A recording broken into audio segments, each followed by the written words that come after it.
এখন আমি আপনাদেরকে চমৎকার একটি জায়গায় নিয়ে আসলাম, চিটাগাংয়ের ঐতিহাসিক একটা জায়গা।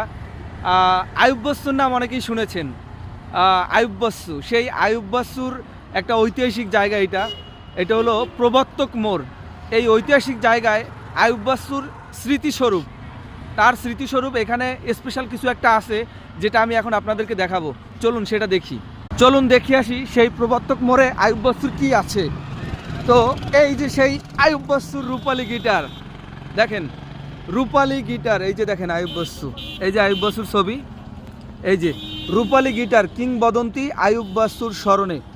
এই যে সেই রূপালী গিটার আইয়ুব বস্তুর, প্রবর্তক মোড়ে, চিটাগং, চট্টগ্রামের। এটা আসলে একটা ঐতিহাসিক জায়গা। আইয়ুব বস্তুর স্মরণেই এই চত্বরটা করা হয়েছে এবং এই আইয়ুব বস্তুর এই গিটারটি স্মরণ রাখার জন্য, আইয়ুব বস্তুকে স্মরণ রাখার জন্য এই গিটারটি এখানে রাখা হয়েছে। তো আমাদের প্রাণপ্রিয় আইয়ুব বস্তুর যারা ভক্তবিন্দু আছেন, ফলোয়ার আছেন, তারা অবশ্যই ভিডিওটি লাইক, কমেন্ট, শেয়ার করে দিবেন এবং অবশ্যই সাবস্ক্রাইব করতে ভুলবেন না। তো ভালো থাকবেন, সুস্থ থাকবেন। বিদায় নিচ্ছি আইয়ুব বস্তুর প্রবর্তক মোড় রূপালী গিটার থেকে। বাই বাই, আল্লাহ হাফেজ।